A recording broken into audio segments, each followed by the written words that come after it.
இருக்கிற மீனம்பாக்கம் விண்ணூர்தி நிலையத்திலே பறக்க பிளைட் கிடையாது, பறக்க ஒரு வண்டி இண்டிகோவை தவிர வண்டி கிடையாது.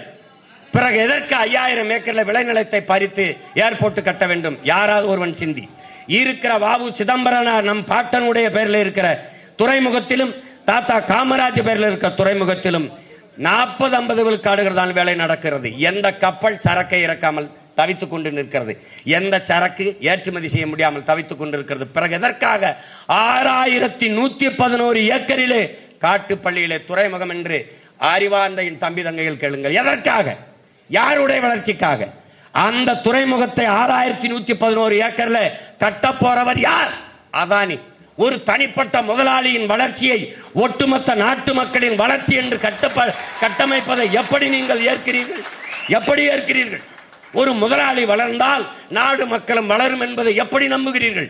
80 கோடி ஏழை மக்கள் என்று இந்த நாட்டை ஆள்கிற அமைச்சர் பெருமக்கள், மாண்புமிகு அம்மையார் நிதியமைச்சர் நிர்மலா சீதாராமன் சொல்கிறார், 80 கோடி ஏழைகளுக்கு 5 கிலோ அரிசியும் 2 கிலோ பருப்பும் கொடுத்தோம் என்று. கொரோனா நேரத்தில் 80 கோடி ஏழை, 28 விழுக்காடு இரவு உணவில்லாமல் உறங்க செல்கிற மக்கள், பல கோடிக்கணக்கான பச்சிளம் குழந்தைகள் பசியோடு படுக்க செல்கிறார்கள்.